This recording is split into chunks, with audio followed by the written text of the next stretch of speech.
Smartphone নিয়ে normal ইউজারদের সব থেকে বড় কমপ্লেন কি জানো? ব্যাটারি। আমরা 4K ডিসপ্লে পেয়েছি, 200 মেগাপিক্সেলের ক্যামেরাও পেয়েছি, এমনকি ফোল্ডেবল ফোনও পেয়েছি, কিন্তু ব্যাটারি সেই 5000 mAh আটকে ছিল। কিন্তু 2026-এ এসে রিয়েলমি সেই সব নিয়ম ভেঙেই চুরমার করে দিল। আরে হ্যাঁ বন্ধুরা, আমি কথা বলছি রিয়েলমি P4 পাওয়ারের ব্যাপারে। এই ফোনটিতে দেওয়া হয়েছে 10001 mAh এর একটা টাইটান সাইজের ব্যাটারি। বলেন কি? আরে হ্যাঁ বন্ধুরা, এটা কোনো পাওয়ার ব্যাংক নয়, এটা একটা মেইন স্ট্রিম স্মার্টফোন। আর আজকে ভিডিওটিতে কিন্তু আমরা শুধু এর স্পেক্স নিয়ে কথা বলবো না, আমরা দেখবো এই দানবটির ব্যাটারি কি আসলেই আপনার জীবন সহজ করবে নাকি এটা শুধুমাত্রই একটা মার্কেটিং গিমিক। তো চলো বন্ধুরা, আর কথা না বাড়িয়ে প্রথমেই দেখে নেওয়া যাক এর ডিজাইনটিকে। রিয়েলমি এই ডিজাইনকে বলছে ট্রান্সভিউ ডিজাইন, কারণ ফোনের উপরের অংশটি কিছুটা স্বচ্ছ বা সেমি ট্রান্সপারেন্ট, যেখান থেকে ভিতরের একটা সার্কিটের ডিজাইন দেখা যায়। কিন্তু একটা বড় প্রশ্ন হলো 10,000 mAh এর ব্যাটারি মানে কি ফোনটা ইটের মতো ভারী হবে? এর উত্তর হলো না, ফোনটির ওজন মাত্র 215 গ্রামের আশেপাশে। কারণ রিয়েলমি এখানে ব্যবহার করেছে সিলিকন কার্বন ব্যাটারি টেকনোলজি, যার ফলে টাইটান ব্যাটারি থাকা সত্ত্বেও ফোনটি বেশ হালকা ও বেশ পাতলা। তবে নেগেটিভ পয়েন্ট হলো ফোনটিতে ব্যবহার করা হয়েছে প্লাস্টিক ফ্রেম, যা এই বাজেটে বেশ ডিসঅ্যাপয়েন্টিং। আর যদি বলি এর ডিসপ্লের কথা, তাহলে ফোনটিতে দেওয়া হয়েছে 6.78 ইঞ্চের 1.5K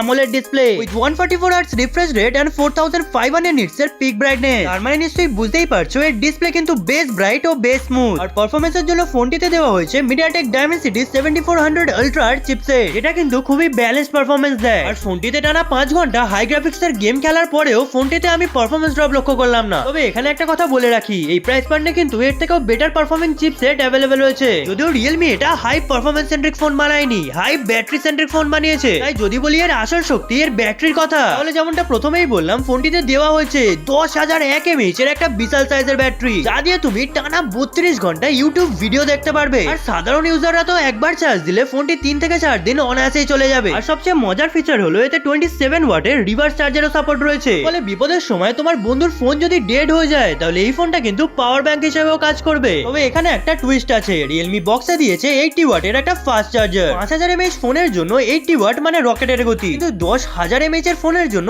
80 ওয়াট বেশ সময় সাপেক্ষ। ফলে 0 থেকে 100% চার্জ হতে ফোনটি প্রায় 1 ঘন্টা 20 মিনিট থেকে 1.5 ঘন্টা সময় লাগবে। তো ব্যাটারি আর চার্জিং এর ব্যাপারে তো সবকিছু জানলাম, এবার যদি বলি এর ক্যামেরার কথা, তবে ফোনটিতে দেওয়া হয়েছে 50+8+2 মেগাপিক্সেলের ট্রিপল ক্যামেরা সেটআপ। তবে এখানে আবারও একটি কথা বলে রাখি, ফোনটির মেন ফোকাস কিন্তু এর ব্যাটারির দিকে, এর ক্যামেরার দিকে বা পারফরম্যান্সের দিকে নয়। এই ক্যামেরার দিকে বেশি এক্সপেকটেশন রেখে ফোনটা একদমই কিনবে না। এতে 50 মেগাপিক্সেলের যে মেন সেন্সর আছে তা দিনের আলোয় ভালোই ছবি তোলে, সাথে OIS থাকায় ভিডিওগ্রাফিও বেশ স্টেবল হয়। কিন্তু সমস্যা হলো এর সেকেন্ডারি লেন্স গুলো নিয়ে, কোনো কাজের আলট্রা ওয়াইড বা টেলিফোটো লেন্স এখানে নেই। তো তুমি যদি একটি ক্যামেরা সেন্ট্রিক ফোন চেয়ে থাকো তাহলে এই ফোনটি কিন্তু তোমার জন্য একদমই নয়। রিয়েলমির এই ফোনটি মূলত ইউটিলিটি ফোন, ক্যামেরা ফোন নয়। এবার রইল শেষ কথা, রিয়েলমি P4 পাওয়ার ঠিক কাদের কেনা উচিত? দেখো, তুমি যদি একটি ডেলিভারি পার্সন হও, অথবা অনেক ট্রাভেল করো, অথবা এমন ব্যবসা করো যাতে সারাদিন ফোনের দরকার হয়, কিংবা তুমি একজন স্টুডেন্ট যা সারাদিন ফোনে নোট সেভ করার পরে দিনের শেষে একটু গেম খেলতে ভালোবাসো, তাহলে এই ফোনটি কিন্তু তোমাদের স্বাধীনতা দেবে সারাদিন চার্জ শেষ হওয়ার ভয় ছাড়াই নিশ্চিন্তে ফোন ব্যবহার করার। স্মার্টফোন ইন্ডাস্ট্রি কিন্তু এখন স্পেক্সের লড়াই ছেড়ে ইউটিলিটি লড়াই নেমেছে। আর রিয়েলমি P4 পাওয়ার বছরের শুরুতেই প্রমাণ করে দিল